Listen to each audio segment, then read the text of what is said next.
Does this sound familiar? You want to grow a big following on social media, whether it's Instagram, YouTube, TikTok, Facebook, whatever it is, but you have no idea where to start. Or you've been posting for months and you have gotten very little traction, maybe a couple hundred views there, maybe a couple thousand views here, but you've been doing it for so long and you see other creators and other brands building these wonderful brands and getting lots of results, but you are stuck in low view jail. Well, in this video, I'm actually going to outline my exact process of how I get my clients to go from zero or little traction to getting millions of views. A lot of the times, it's not even an entire revamp of their content strategy. Sometimes it's that one or two little things that makes all the difference. What's up? My name is Nick David. I'm your friendly neighborhood content coach, and I worked with influencers and brands all across the board, getting millions and billions of views across my career. I've been doing content for 7 years, and now it is my mission to help you with your content as well. Now, a few weeks ago, I did a speech at this event called Conquer Seminar, hosted by my friend Sid. He is an amazing guy, and the seminar was to help business owners take the next level in their life, in their business, and in everything. Now, this room was full of entrepreneurs ranging from different levels, from people who were just getting started to people who already had successful companies, 6-7-figure companies. But they all had one thing in common, which is they all needed help with their social media. So I gave a speech outlining my exact process of how I help my clients and myself grow on social media organically, without paying for ads, without buying expensive gear, without having a 30-person team to run their content, because I know sometimes it can feel impossible, but trust me, it is easier than you think. So in this video, I outlined some practical tools and low budget to mid-budget gear, bare minimum viable product you need to start making content on social media. I also outlined my process of firing a killer A team to help you scale your content once you get in the groove of things. So I talked about how to find, where to find editors, how much to pay, etc. I also talked about content strategy in order to find the right content to make. Because a lot of the times I hear it all the time, what do I even make content about? Well, I talk about what kind of content to make and how to make the content that attracts your ideal customer in order to grow your personal brand, in order to get profitable on the back end. I also go a little bit about my story and tell you guys how I kind of got started. It's a crazy journey. We'll touch on it, and maybe I'll touch on it more in later videos, but you'll get a little bit of that as well. And lastly, if you stick to the end, I even outlined my secret formula on how I get brands to get free reach with influencers without paying them 10, 20, 30, 40, 50,000 plus dollars. But it's actually really cool, and anybody can do it. You don't have to have an insane budget. You just have to have a little bit of creativity. But I outlined my method and process on how to work with influencers, sometimes on the free skis. So if you want to watch this video, stay tuned and let's get started. See you there. All right, so our next speaker is a real treat. It's our camera guy, Nick. I didn't know Nick's full story until earlier tonight. I had an idea of what I was going to tell you guys about Nick, but then I discovered some really crazy stuff. Nick moved to LA with nothing, and he lived in his car for 10 months with a friend, and he needed a way to make ends meet. So he found a mentor, and he found somebody that wanted to do, that needed video editing. And he started doing editing for this guy, and before long, one of the videos that he put out, one of his edits, got over 400 million views. That's more than the population of the United States. That's a lot of people watching a video. He went from there, because you don't stay still when you're on a journey, when you have a mission. Nick left that situation and worked with another guy who had 1 million followers. And he was able to grow his channel to 3 million followers with Nick's help. But Nick was frustrated by that 1 million that was already there. So he said, I'm going to find an experiment. I'm going to find somebody with 0. So he picked the most unlikely guy and raised him to tens of thousands of followers in less than 5 months. That's less than half a year, and he's already got tens of thousands of followers. And he replicated that over and over again. Nick is going to tell you guys about the practical side of YouTube, of making videos for all social media platforms. He's going to talk about gear, about what people want to see out of a viral video. He's also going to go into the theory of how you make content itself. Now, when I first met Nick, It was at the Orlando Free Tour with Owen. I didn't know anything about him, but he walked up to me, cold approach, and he said, "Hey, I've got some questions. Would you mind answering them?" I said, "Sure, let's do it." I didn't realize the psyop that Nick was running on me at the time, okay? So he's very diligent in finding these cracks and then being able to move through them perfectly. Nick interviewed me. I thought I was interviewing Nick. He was asking questions. He was collecting data. Then I told him, I said, "You should just come to an event." So he was there with Owen, and he came to me again. He said, how do I talk to Owen? I said, "You just walk up to him the same way that you walked up to me." Again, I'm pretty sure this is all a part of Nick's psyop. It was finagling me already. He won over Owen. Then before I knew it, he's working directly with Ibrahim on the cameras. I'm like, wait, is that the same guy? So then we're at a different Conquer event, one of these events. And Nick is there, and he's looking at Sid. And he says, "Hey, what do I say to Sid?" I said, "The same thing. Just walk up confident and go say what you need to do." And he did that. He walked over to Sid, and I'm watching. We're on the balcony over at Appian. And I noticed that the conversation is coming to an end, and I walk over there, and right in front of Nick, I asked Sid, I said, "How'd he do?" And Sid, of course, was very impressed. And then you guys see Nick on the cameras here. This guy knows how to go into an organization and go up to the top in record time. I thought he had just done it to us. And then a few minutes ago, I figured out that he has done this over and over and over. If you guys want to become privy to the information, to run your own psyop, where you can look at these power structures made of powerful men and women and go from nothing to the very top, to being whispering in the ears of the kings, then take notes on this next speaker. I want you guys to give the warmest welcome possible. I want you guys to stand. I want you to make crazy noises. When I say his name and he crosses that barrier, blow this room up. Can you do that for me? Yeah. Can you do that for Nick? Yeah. All right. Please give your warmest welcome to my friend, Nick.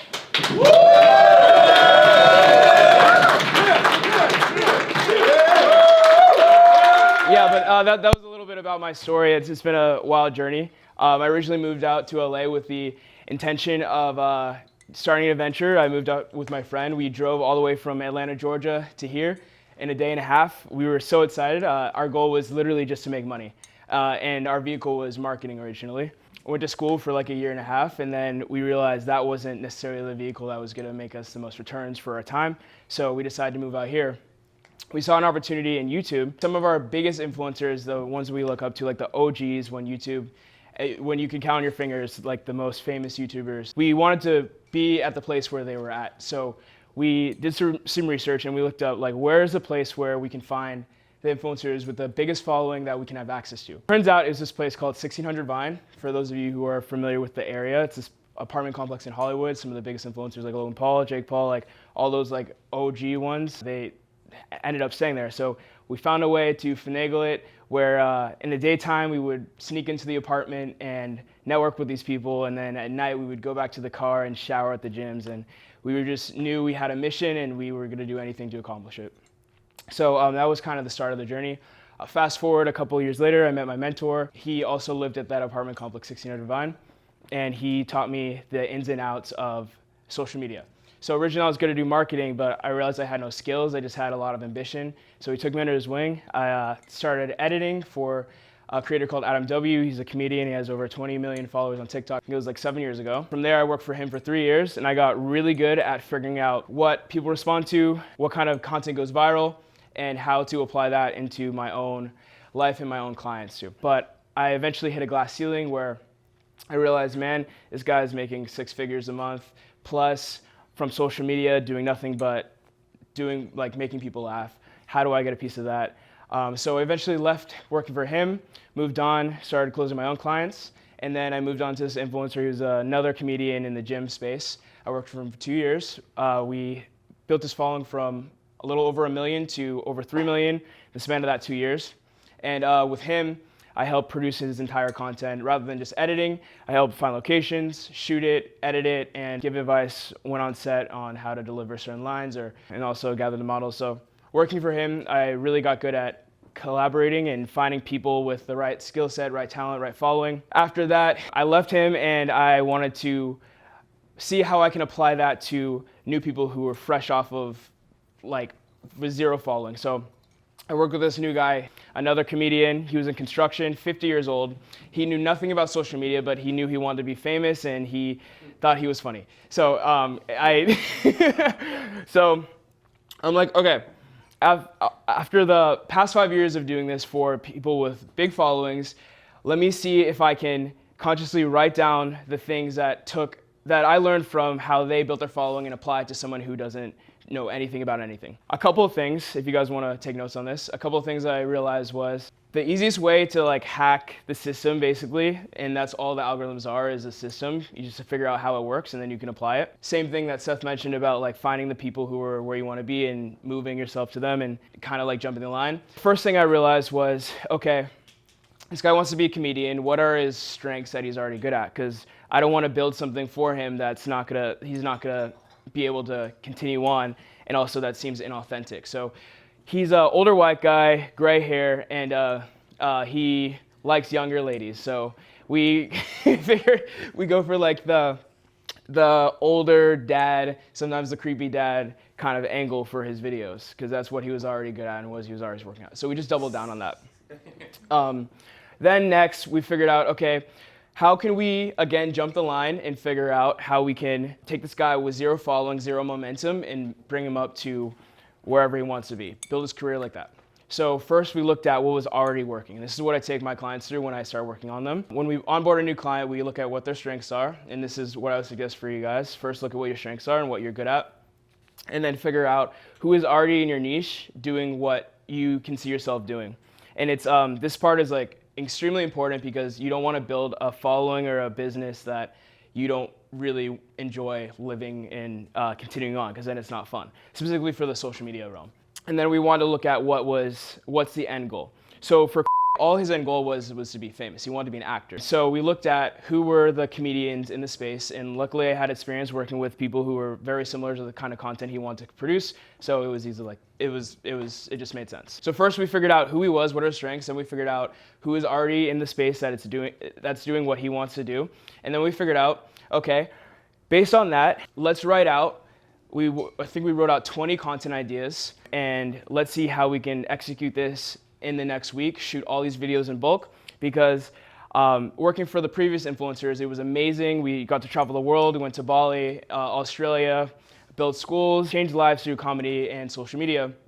But I had no time to myself. It was the type of thing where it's different now, but back then, type of weekends was you got a call on Sunday night, be there, you need to shoot this content, you need to shoot this video, and that was my everyday. So I had no time for myself. So I wanted to build his following and his career based on a lifestyle that aligns with him and a lifestyle that aligns with myself, meaning I would have some sort of free time. So I figured out how we can shoot all these videos in bulk.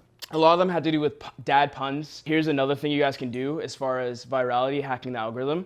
Hop on trends that are already trending, basically. And the biggest hack for this is holidays. It's the easiest layup for sure. Valentine's Day is coming up. So that means you can plan your content in advance in order to hack on that trend. And it applies to any niche. You don't necessarily have to be a comedian. You can be a plumber, lawn care, whatever it is.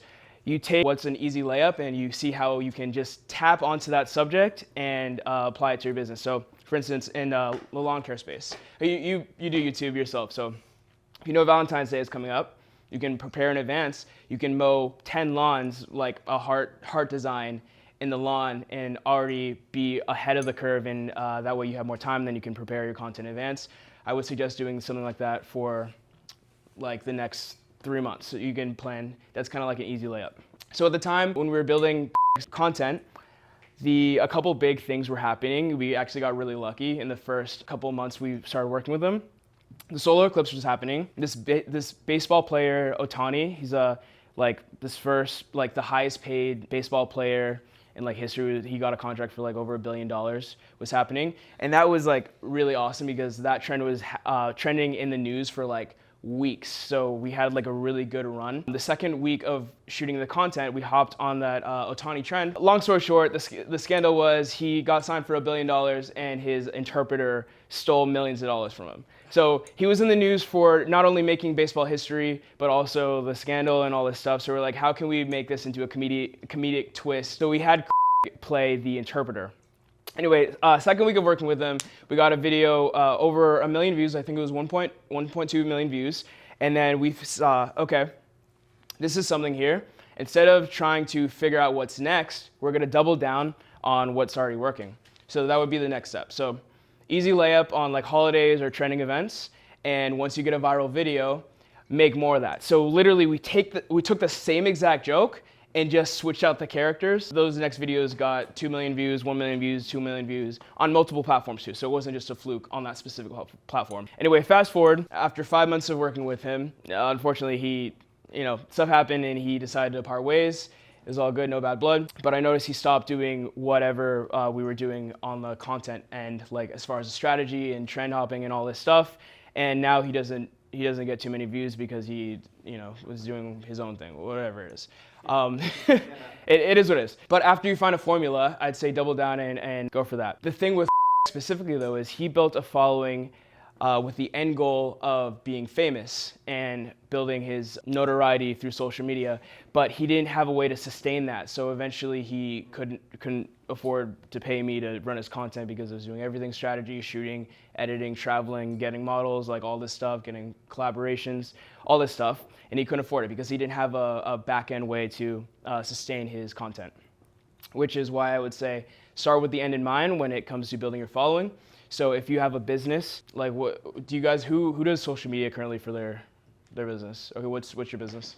Food, forest, garden installation. And what are you selling? Like Basically landscaping, just like niche. Dope. So I would start off with like, okay, is your goal to build your following for the sake of like following, or is your goal to make sales or get clients? Definitely long term, it's for clients. Okay. Those, yeah. Awesome. So who would be the type of client to buy your service? Someone who's like really into health, wants like the highest quality food in the yard, cares about the environment and beautiful spaces, spending time in nature. So it's like pretty niche. Dope. Well, okay, that's a great start. You know your client like the back of your hand, it seems like. You answer that immediately. So I would start with like, okay, who's your end client, and can you describe them better than they can? Like Sid mentioned before, yeah, can you describe them? What are their needs? What are their fears? What are their pains? And like the easiest thing is figure out like what's like that burning thing that they really need to solve, and then you just be that solution. Start with the end goal in mind. That's the next step. Whatever you're planning to sell, that's another easy way to create content ideas. So you just basically, what I do is like with my business clients, I take out like a list. I have them write a list of like 20 different things that their customers consistently come to them with problems, 20 complaints. If they have like Amazon reviews, like what are like the things that they constantly say that they love about their product, and that they don't get from other products. It's just a bunch of research. And this process might seem a little tedious, but it makes creating content way easier because you can create content that speaks directly to your target audience, and you can also go viral at the same time. Because going viral is great, but at the end of the day, if you can't sustain that, then what is it all for? And like eventually, like the goal is to get leads for your business and all that stuff. Unless you want to be an influencer and build like a lifestyle brand, and that's kind of different, but kind of not. I would still suggest finding a way to monetize that. Get a list of like 20 different pain points that your customers are already experiencing, and then like the easiest layup for that is just make videos solving those direct problems. And there's this concept in content what I think of is it's called multiple ROIs. It's kind of like doing things for multiple purposes. So one that does is you talk directly to your customers. So whoever you're speaking to, they see you know what their problems are. They see you're an expert, and they want to buy from you because they trust you, because you obviously know what you're talking about because you make content. Think about that rather than just making content based on stuff you like or stuff you're interested in or stuff you think people would like, versus you're making content based on what people are actually asking for. Combine that with trend hopping. For instance, let's say February is coming up, so you can make a video pertaining to upcoming holiday, and then you also make a video pertaining to what they're dealing with or what they're solving. So Valentine's Day is a great a great time for gifts and stuff. So you can position yourself as like, this is the perfect gift for your significant other or whatever it is. What was your question? Yeah, like I definitely have noticed that my best performing things are when I hop on trends. Like one example is like in the health space, like when some new news comes out about something, like some company was faking it. Yeah. That gets good results. Like so you'd say holidays, current trends in the news, like within the context of a business, like obviously you're just hopping on like Valentine's Day. I see how you combine those. Yeah, exactly. What else is there? Like, yeah, so just current events, like whatever is. Well, how what do you find it too? Also, you just kind of have to have an ear out. Okay. Like it's just like whatever people are talking about. Like Super Bowl is coming up. You know that's going to be a trending topic. What else? And also like it helps to find things that are current that are like related to your niche. Like obviously, I mean, football and gardening might not necessarily go together, but you can still tap into that virality by making videos like that. For example, the whole Kendrick and Drake thing that happened a couple years ago. That was insane. That was huge, and that was in the week for news. And you might not care about Kendrick or Drake, and this guy was like an older white guy who didn't know crap about rap, but we still made a video tapping into that trend, and those videos did significantly well as well. That's one way you can do. But I kind of look at the strategy also of like different kind of purposes for the different specific pieces of content. Are you guys familiar with like top of funnel, bottom of funnel, middle of funnel? Yeah, so the top of funnel might be like the content that's literally specifically just meant to go viral. It might be trends, it might be current events, it might be and to be honest, like 5-10 years ago, I would say like copying people's content is kind of frowned upon. It's not really in the culture, but nowadays that's like the easiest way to make viral videos. You just see what people are doing and then attach it to your business. So top of funnel would be like viral content. And the purpose of that, I always break it down to like, what's the purpose of why you're doing content in the first place? The purpose of that is just to get new eyeballs into your ecosystem. Like that's just to get awareness out. Because if you have if you get a video that does 1 million views, they're gonna be curious if they like the video. They obviously like the video for a reason. They're gonna look at your content and see what else you have to offer. Middle funnel is like the more educational type content. It could be educating people. It might be more storyteller based, or it might be, it's not necessarily viral, but it's directly targeted to your audience. And then bottom funnel might be like an example that might be giveaways, a sale, or like talking directly about your offer, or like a straight up VSL.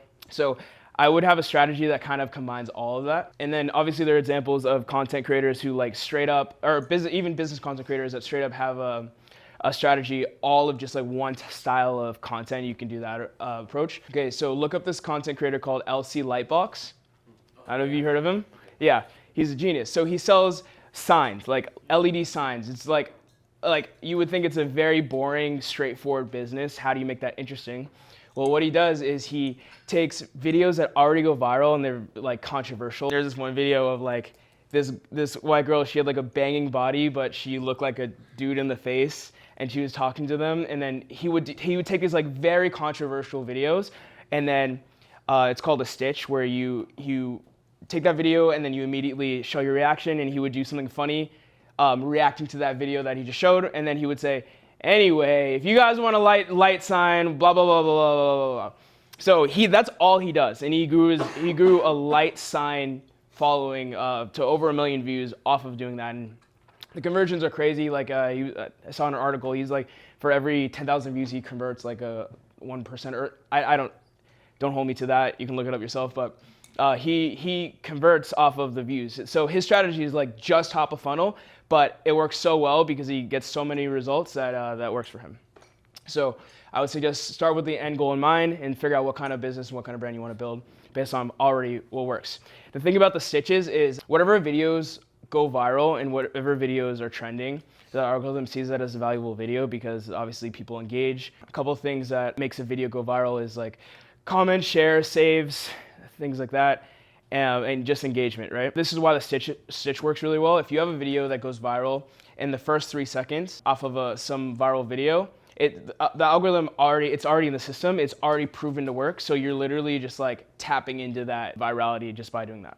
But that's not for everybody. Like I know Sid wants to do like high quality, like super epic content. That wouldn't work for a brand that is more like high ticket, but that would work for another brand that's like kind of low ticket or more fun in nature or whatever it is, less serious in nature or whatever it is. So I suggest look at what works and then see what works for that. The number one thing that I look for when a viral video happens is like, and this is what I would suggest to you guys, is see why it went viral. Like I literally am like a psychopath when it comes to digesting content. The number one thing is the first 3 seconds, which is the hook. And everybody talks about this, but understand why it matters so much. Is because just think about your own habits. When you're scrolling through the timeline, you scroll so fast until something catches your eye, and the algorithms have gotten so good to where it like knows you like the back of your hand, right? So if a video does really well, all you do is just like take that hook. Like if you do nothing else, you just take that hook, do the exact same thing. And so I know some people are more for the art, they don't want to copy or whatever, that's fine. I would suggest at the minimum, copy the hook because you know it already works and the algorithm is telling you it will work and millions of people are telling you it works too. So then you can attach whatever you want. And this isn't just for the Stitch content, this is like for any type of content in general. It could be for talking head, it could be for like business content, it could be for like the more aesthetic artsy content, whatever made that video go viral, it works for a reason. So like for those of you who are in like the more creative art business, another kind of content pillar that works really well is like the kind of like the POV turn, like before and after. So there's this artist, musician, his name is Citizen. He went super viral by doing the same exact like format again, just like kind of like Tony. He would get somebody to film on a phone like BTS, and then it would be like the Snapchat caption, like, what, this guy is so weird, what is he doing? And then he would have him do something like off that looks kind of crazy, like he's doing it. He's like, this guy thinks he's so cool. And then he would cut to the result of what he was actually doing. The reason why this works, again, one, you're copying hooks that already work, but two, it holds, kind of like understand the psychology of why hooks work is because it holds attention. I kind of look at content like this. You kind of have to earn every 3 seconds of video. So you have to earn people's first 3 seconds in order to watch that video, and then you get them to the next 3 seconds. And if that next 3 seconds isn't engaging or holding attention, or for whatever reason gives somebody a reason to watch the rest of the video, then they're gonna click off, and then that's gonna affect your numbers, and then it won't go do as well. Like if you look at the best content, they're really good at hooks, and then they're really good at giving you a reason to watch until the end. Like that's the easiest thing. I would just see what is already going viral and see what works. And I wanted to pull it up on the TV, but I guess I'll just handheld it. This is what I do for every new client is I get super systematic. This was a little bit of a side quest, but I started a anime channel, and with a business partner, he paid for this thing, and he's like, hey, I'll pay for it if you want to run it. I'm like, okay, cool, let's see where this goes. It's another chance to experiment and run an experiment and see like different ways the algorithm works. So one thing that we did is I created a spreadsheet. So basically, I found out, okay, what animes are really popular right now. I'm not gonna start a channel about an anime that's kind of dead or nobody's talking about or like OG just for the sake of it. Because like the purpose of it was to make money. It wasn't, but we also wanted to make a niche that I was personally had interest in. So we're like, okay, right now this anime called JJK has a huge fan base and it's still a buzz, and they're about to drop a new season next year. So why not build a channel based on that we can ride the future trends? So we're like, okay, what channels currently are about anime that we can replicate on? So did a deep dive, and this is kind of like a hack. This is specifically for long form YouTube in order to find trending channels. Because like where do you find them? Basically on Google tabs, you open up an incognito browser, and then you go to youtube.com, and why you want to do incognito is because it resets your algorithm to where it's like a fresh slate. And then you just type in your niche, and then just find videos that perform really well. And a kind of a rule of thumb is I look for videos that perform 5 times the amount of views on average as their current following. So if a channel had 100,000 views, then I would say, okay, let's see if this channel is at least doing 100,000 views 100,000 followers, at least doing 100,000 views per video. And if they are, that's a really good channel. Hey, Nick David here. If you find this content valuable and you like the content and what you've seen so far, go ahead and let me know by liking and subscribing. It helps me grow my channel and pushes the algorithm so I can bring more videos to you guys. And if you like what you see so far, but you had any questions or you want me to make content on a specific subject, go ahead and leave it in the comment section below so that I know what I can make, and I can make content custom tailored to your situation. So with that being said, let's get back to the video. So, okay, we've made a list and we found like a handful of competitor channels. There's another spy tool you can use called ViewStats. It'll tell you exactly how much revenue a YouTube channel is making. And that's another indicator of, okay, this is a really good channel to copy off of. So we're not just copying off of the content we like, we're copying it off of based on data of like what actually works. So we're like, okay, we found a handful of channels. We narrowed it down to like 3 channels. We looked at the revenue, their engagement, and also we looked at the formats. So after we narrowed it down to 3. In the next kind of like screen, we digested, okay, why do these videos work? So you can sort the videos by most popular. You can see like which videos perform really well and see why. So then we literally screenshot the thumbnails, put it into the spreadsheet. With YouTube long form specifically, it's just like any other algorithm. When something works, like the biggest creators do this, and this is why they're the biggest creators, is because when something works, they literally copy it, but they just apply their brand. Like you notice a trend, like the biggest videos, Mr. Beast, Ryan Trahan, Brent Rivera, all their biggest videos are like the same exact video, except different people and their whatever their product or whatever their characters are in that world. And then we figured out, okay, what are the titles? Why did this title work? And since we had a list of multiple channels, we can see, okay, what's the recurring theme between all these channels? Maybe the title is like, I turned this into this in this amount of time frame. So that's kind of like the title format. So, okay, we know this works based on this and based on this. And we're not going based off of videos that we think are cool or that do sort of okay. We're looking at like the most potent videos that have the best reach or whatever. You can take all these principles and kind of like mixing matches with short form as well. Thumbnails aren't necessarily as important on short form content as long form content. I mean, it still affects it, but the most important thing is like the hook. That's the same for short and long. There's so many tools out there to like kind of make this process more efficient. We hired a VA in the Philippines for like, it was like $50 or whatever, $20, whatever, I don't remember how much it was. And we were just like, okay, here are the channels, grab all the screenshots, do all this research, and put all this data in this, whatever, scrape all this data.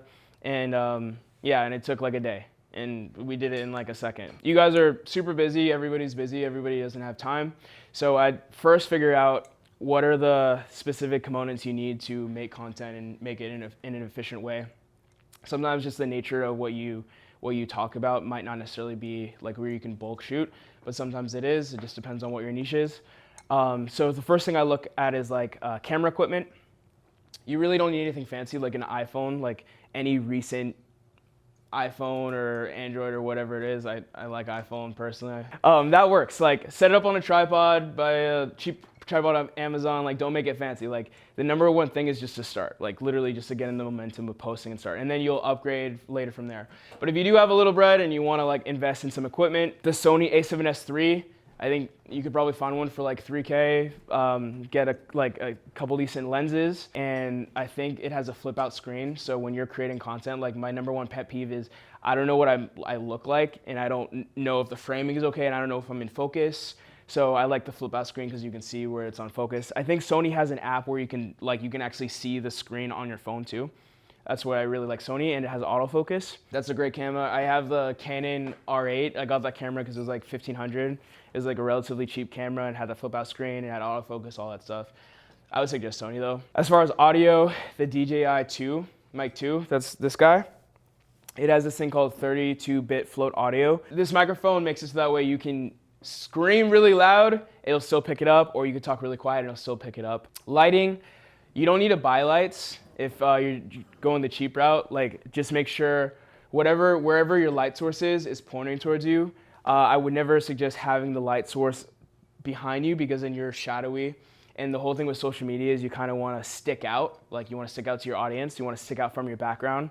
So when you're recording, just make sure the light source is on you. For the case of like today, in the daytime, we were technically backlit, but then we have these lights to front light us, so that way it's not as big of an issue because we have the lighting on. Try to avoid like overhead lights because then it creates shadows on your face, under lights because it makes this horror look, whatever.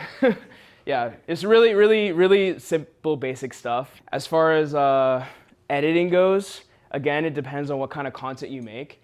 If you don't have to get fancy with it unless like that is your brand, unless it is high ticket and you want to go like really nice. I use CapCut all the time to edit my stuff on the phone or on the desktop. But for like my heavier edits, I use Premiere Pro. It's like industry standard. Eventually you do want to hire a team, scale up, and get other people to do it for you because content is like a full-time job. And to be honest, to be really good at it and get really good results, you need to be super intentional about it. And it does take time to get results. If you want to find like a cheap editor, I would go overseas. The only issue with that is there might be a language barrier and it might take more managing like revisions back and forth in order to get it. But once you do find a good editor, it's golden. You could probably find an overseas editor from the Philippines, like anywhere from $25 to $50, depending on the complexity. And if you have a bulk amount of videos, then you can probably get the rate down. If you want a US editor, anywhere from like $50 to $150 to $250, just depending on who you find. The thing about that is like, it really does take some time to find somebody decent. Either you find someone good already, but their rates might be a little higher, or you train somebody from the ground up, but then you have to kind of deal with like, if they get good, they might leave you, they might get too busy. They also might not be good and might not be a good learner, and then you spend weeks training somebody and it's like, you basically might have edited it yourself at all the time you put into it. But there's things you can do to screen for good editors. You heard a speaker talk about SOPs earlier. Like basically, this is what I screen for. If they're fluent in English, what their current workload is, because you might not want to get somebody who has a bunch of like editing jobs, because then your stuff might take forever. Attention to detail is super big, because you can spend a lot of time just like back and forth. There's like a night, like I dreamed about this person specifically for so long. It's just, they infested my dreams because it's so much back and forth. So you want to just find somebody who's like already, you want to find somebody who's already sharp. You don't want to find somebody who needs a lot of help in the beginning. It's just because there's so many editors out there, you don't need to deal with that. One thing in order to check for this is in the job description. And if you, a site to go for is onlinejobs.ph for the Philippines specifically, or Fiverr with 2 R's at the end, or Upwork. And I like Upwork because you can post a job and people apply to your job. Fiverr, you have to apply, you have to reach out to people, but Upwork, people reach out to you. A lot of these platforms, anybody and everybody will say anything to get the job, right? So you kind of have to screen for if they're BSing you or not. So one thing I like to put in the application is like, comment the word double D clown or whatever, like something super like specific, super random. And I'll see if they don't comment that word in their resume, I don't even look at it. Like I just next, because then that means they're just applying. They're not even caring about your stuff. And then I would give them a test edit. This is like for the overseas one. You can do something like you can pay them for these test edits, but a lot of times I don't want to waste a lot of time. So what I would do is I would go in advance and edit a video that's very simple, edit it in advance, and then give them the raw files and say, make this video, and if you want to make it better, go for it.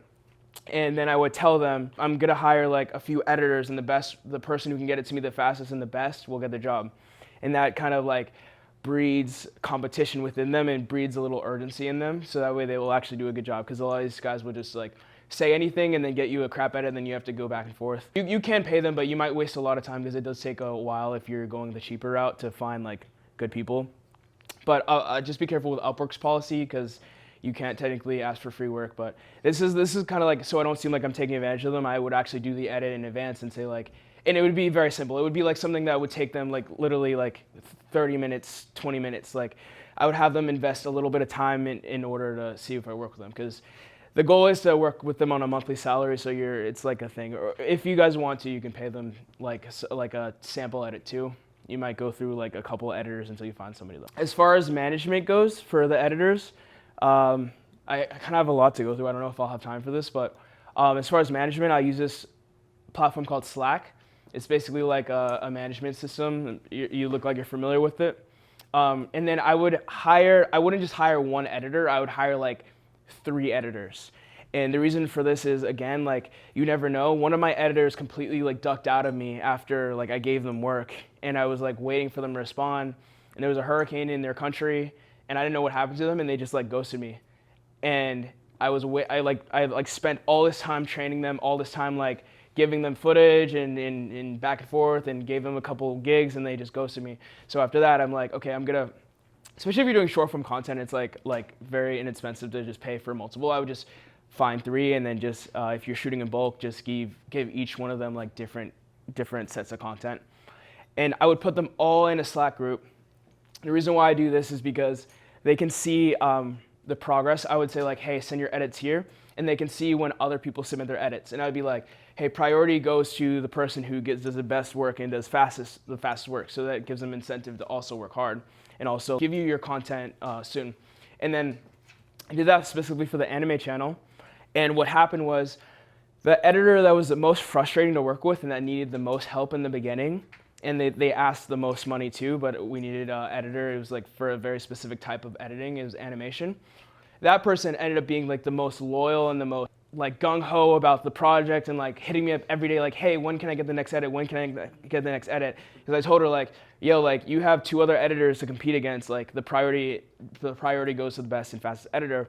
And then the one that was the most promising editor ended up being the worst editor and like just like taking super long with the edits.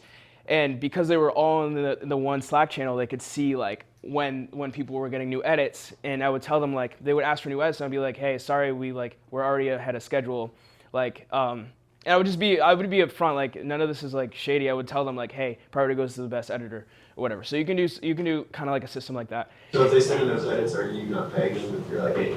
No, I always pay them. Like once they're hired, they're hired. Like you always pay them. That was just for like testing it. Like, but once they're hired, like yeah, you always gotta pay them. And I try to pay like right when it's done and like quick. And then a lot of times in these third world countries, like $30 might be $100 or it might be $200 for the currency conversion. So I try to pay them a little bit more so they won't leave and they'll be more incentivized to do better work and faster. But like I always suggest paying them like right away so that they're incentivized to get you edits fast. You can edit your own content, and I know like creators with like millions of followers who still edit their own content. But again, that's another job, so proceed with caution.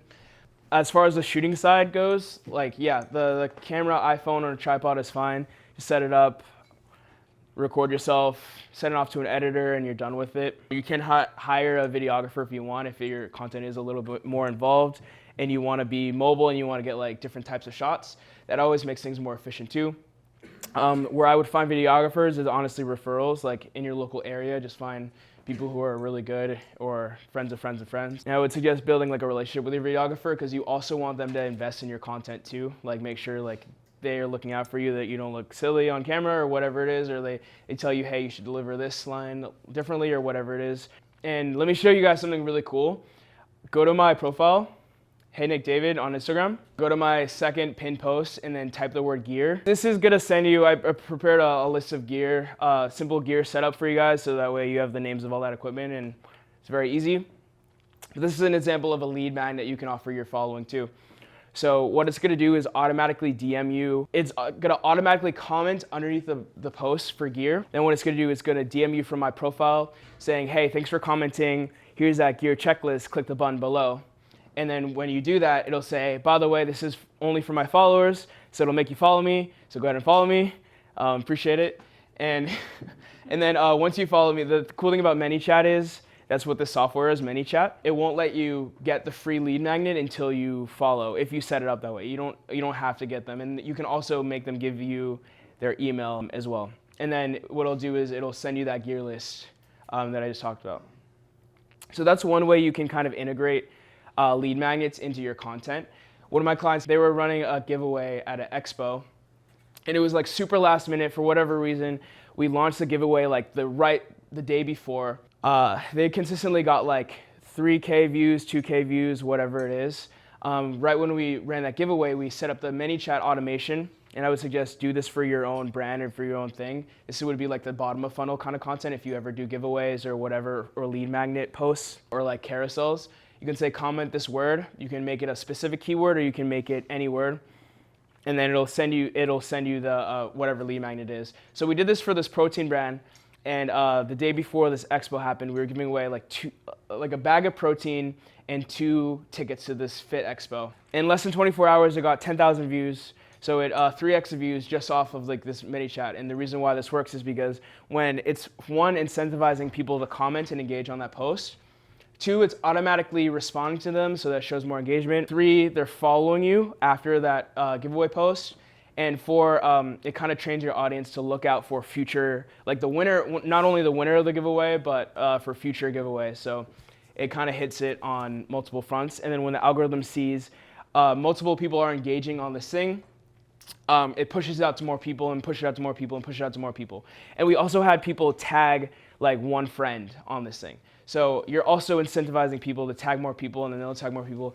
I can't remember how many comments. So that post specifically got 10.1K views, 368 comments, 9 resends, 51 sends, and 240 likes. So we tripled their engagement literally just off of using a ManyChat automation.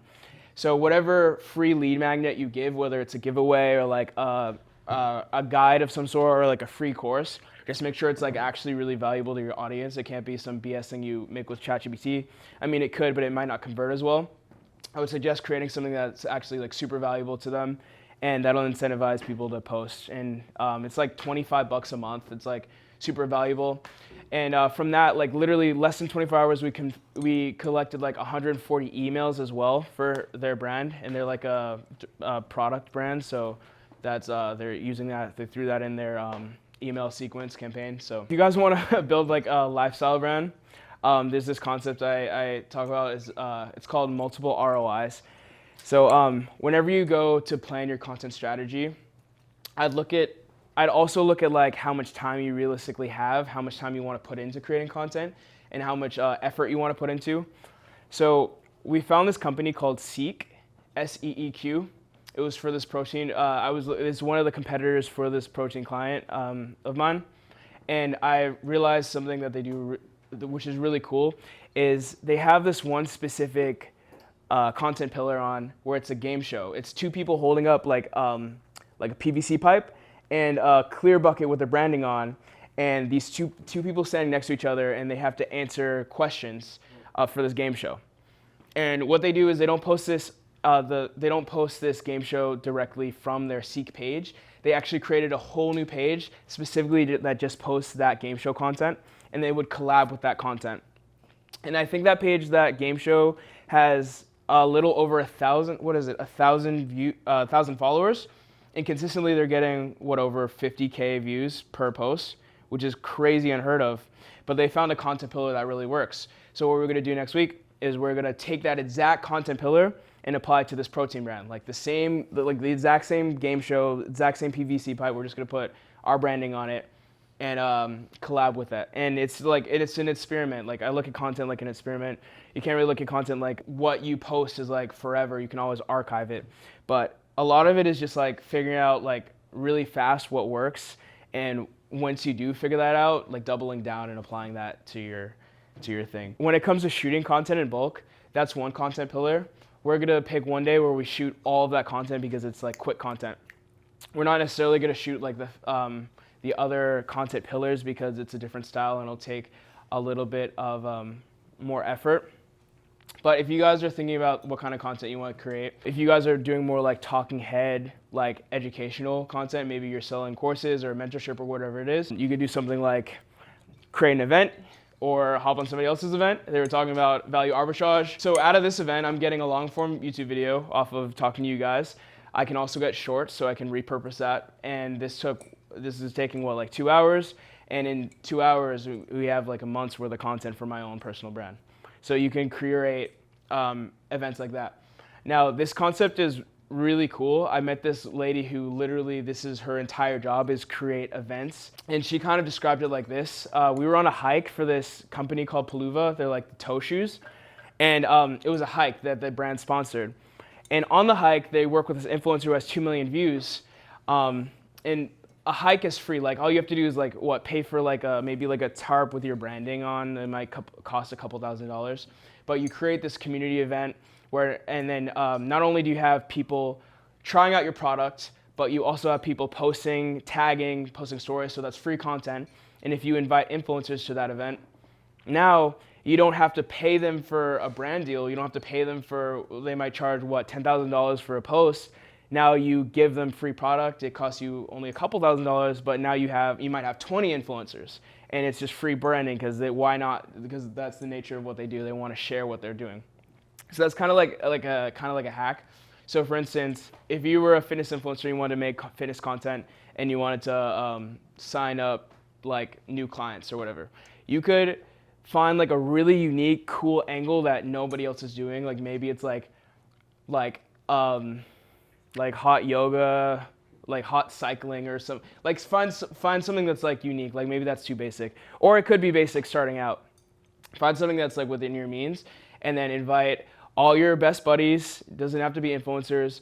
Hire a videographer, invest some money to like capture that content, and then put that out everywhere and say like, hey, this event was really awesome. Get people to, even if you have to just tell your friends to like hype it up. And then what you'll do is take that content and use it for your next event and keep doing that, and then become like known as that guy who throws really awesome fitness events. And then eventually, like through networking, through people who are local in your city, you'll invite influencers out. But then you build a relationship like that. That one influencer might know another influencer, might know another influencer, and now you're known as like the coolest guy who throws these coolest fitness events. And each one you just try to make it a little bit cooler. Maybe you have a live DJ. Maybe it's on a beach. Maybe you give away goodie bags. And now that you built this buzz and following, now you can go to brands who have brand alignment. So maybe you go to a protein brand or a hiking shoe brand or like a fitness band, and you can be like, hey, I have these really cool events. Here's the footage. Here's how much. Here's the numbers on the views. And you do the research on like what content goes viral, how to hook people, and then you shoot that engaging content. So this is like where multiple ROIs comes in. A live event, you not only build a culture, you build a following, but you make content that actually goes viral, and then you can take those numbers and that data, show it to other brands, reach out to like 20 brands and be like, hey, we have this awesome event. You can be a part of it. All you have to do is pay us $10K, and we can feature your brand heavily in our next event. And then you do that for like 5 other brands. You just made some money out of thin air. And you create this awesome event, and you get awesome content, and you build relationships with brands and influencers and all this stuff, and just rinse and repeat, rinse and repeat, rinse and repeat. And you can do that with any company. The gardening company, you can teach people how to like garden. You can host maybe you make a theme like you invite your hottest friends or whatever, and it's just like gardening in bikinis. That could be the theme or whatever.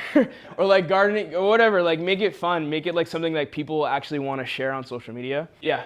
Is there any form of content that you feel is like utterly below you, or like just annoys the hell out of you? I don't know.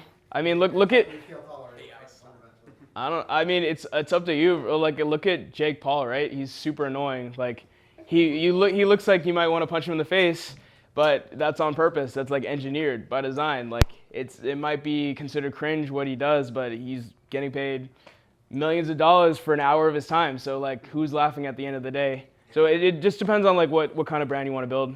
And what about stuff that you wish you invented yourself, like somebody that you're like, I can't believe that they are making this much money off of this simple little trick, and they just keep doing it. Back when I was working for this production company, I worked with this kid. He was 13, and I realized how I heard like through the grapevine how much money he was making. He was making 6 figures a month at 13 years old, and I was like, and he didn't have a product. He was the product. He was like an influencer. Like he made cringe content.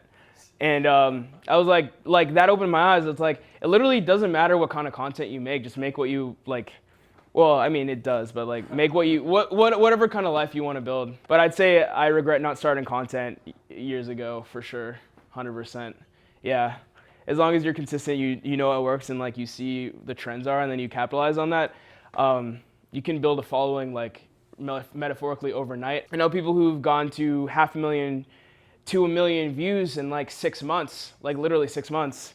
So that's like, you can change your life like in a matter of a year just by doing like, you know, it wasn't easy. It's not like she stumbled upon that, but it was very intentional. I was curious what you would do if you're thinking about like a long-term trajectory with like a deeper, longer form type message, but you really want to start with like shorts. Like what were you like, why?